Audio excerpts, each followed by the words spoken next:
साथियों, ये जो कविता मैंने लिखी है ना, ये कविता वो कविता है जो हर इंसान का भारत में रहने वाले भविष्य बदल सकती है, मगर हम इसको आजमाएं तभी तो। इसको गौर से जरूर सुनना कि एक सूरमा सब पर भारी और नाच रहे हैं सत्ताधारी, और ना राहुल ना अखिलेश भैया, एएसपी है शान हमारी, एएसपी है शान हमारी। कि साथियों, पूर्व में रही सरकारें कांग्रेस की हो या सपा की हो, इसमें यानी जो गरीब तबका है, ईमानदारी से मैं आपको बताऊं तो, यानी जो गरीब तबका है उसको न्याय नहीं मिला, उसको उसकी हिस्सेदारी नहीं मिली, न कांग्रेस में मिली। उन्होंने 65 साल राज किया, फिर भी देश से गरीबी दूर न हो सकी। कि एएसपी है शान हमारी की आज़ाद समाज पार्टी जो है, ये यानी हर एक समाज के लिए आवाज़ बुलंद करती है, यानी उसको न्याय दिलाने की कोशिश करती है। कि नाच रहे हैं सत्ताधारी। कि साथियों, आपने देखा होगा चंद्रशेखर जी पर 3-4 हमले हो गए हैं। वो जानते हैं कि दलित और मुस्लिम का अगर कम्बिनेशन बनता है और ये छोटी जाति के लोग, जिसको ओबीसी कहा जाता है, कुम्हार, दिमर, भगवान गडरी, ऐसी बहुत सारी जातियाँ, कि ये लोग जुड़ गए तो फिर ये हमको सत्ता से बेदखल कर सकते हैं। इसलिए वो चंद्रशेखर जी पर बार बार हमले कराते हैं। कि लूट रहे हैं बरसों से वो, लूट रहे हैं बरसों से वो, पहने हैं जो भगवाधारी। कि साथियों, वो इस देश को लूट रहे हैं जो भगवाधारी पहनते हैं, या सफ़ेद लिबास में भी कुछ लोग हैं जो वो देश को लूटते हैं। कि लूट रहे हैं बरसों से वो, पहने हैं जो भगवाधारी, और SC ST OBC तुम क्यों टालो हो अर्ज हमारी।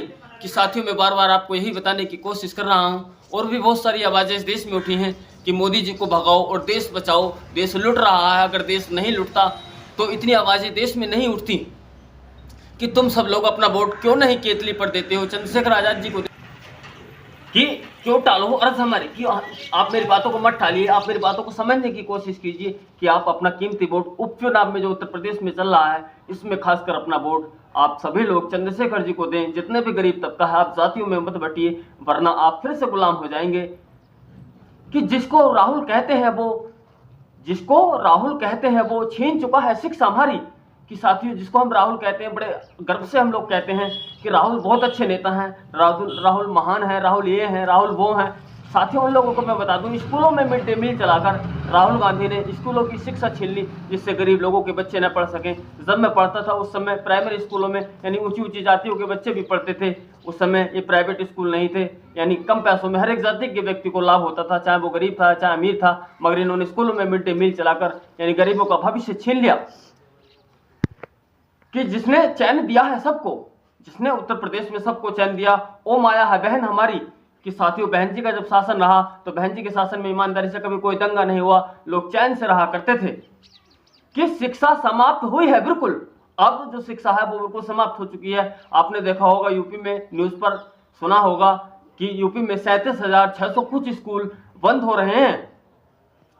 कि ये शिक्षा समाप्त हुई है, बिल्कुल जो कहते हैं चौकीदारी। कि साथियों, जो लोग कभी वादा करते थे कि मैं भी चौकीदार हूं, मैं भी चौकीदार हूं, अनेकों आवाजें उठती देश में कि मैं भी चौकीदार हूं। क्या साथियों, चौकीदार का फर्ज यही होता है कि शिक्षा को छीन लेना, बेरोजगारों को और बेरोजगार कर देना, रोजगारों को छीन लेना, महंगाई दुनिया भर की कर देना।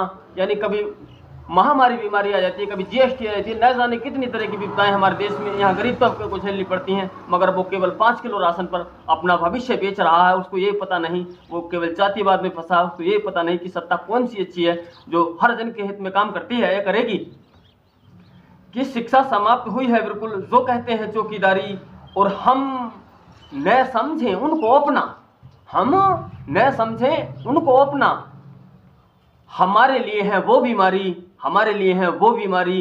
कि साथियों, जिनको हम अपना समझते हैं, राहुल है या कांग्रेस है, इन्होंने क्या समाज के लिए या क्या उत्तर प्रदेश के लिए या क्या देश के लिए दिया है, हिंदू या मुस्लिम सिख ईसाइयों के लिए या गरीब लोगों के लिए क्या दिया है? इन्होंने कुछ नहीं दिया है। और दिया है तो उत्तर प्रदेश में बहन जी की सरकार रही थी, उन्होंने बहुत कुछ दिया था, मगर अब लोग उनको लाइक नहीं कर रहे हैं। इसलिए मैं कहता हूं कि आप एक बार चंद्रशेखर जी का शासन लाइए और दबंग होकर यानी शान के साथ इस देश में जिए। आपका कोई मर्डर, कत्ल, अपहरण या पुलिस कस्टडी में आपकी मृत्यु नहीं होगी। इसीलिए तो आप लोग जुड़ेंगे, तो जैसे बहन जी ने कहा है कि बीएसपी से जुड़ेंगे तो आगे बढ़ेंगे और सुरक्षित रहेंगे। ऐसे ही चंद्रशेखर जी की पार्टी में भी आप सुरक्षित रह सकते हैं, रहेंगे और आगे बढ़ेंगे। इसीलिए अब आप लोग बटे नहीं, केवल अपना कीमती वोट सभी जातियों और बिरादरी धर्मों में रहने वाले गरीब केतली को अपना वोट करें, ताकि केतली मजबूत हो तो हम लोगों को न्याय मिल सके, हिस्सेदारी मिल सके, भागीदारी मिल सके, जल जंगल में हिस्सेदारी मिल सके। तो साथियों, अधिक बातें ना कहते हुए मैं यही चाहता हूं कि वीडियो अपना समाप्त करना चाहता हूं। और साथियों, आपको मेरा वीडियो कैसा लगा है कमेंट करके जरूर बताएं साथियों। और साथियों, आप मेरे वीडियो को लाइक कर देना। और साथियों, अगर आप मेरे चैनल पर नए आए हैं तो प्लीज़ मेरे चैनल को जरूर सब्सक्राइब कर देना और बेल को प्रेस करना, ताकि आने वाली वीडियो इस तरह की जानकारियां आज़ाद समाज पार्टी से जुड़ी या विपक्षी पार्टियों से जुड़ी मैं आपको अपने वीडियो के माध्यम से पहुंचाता रहूं। जय भीम, जय हिंद, जय भारत।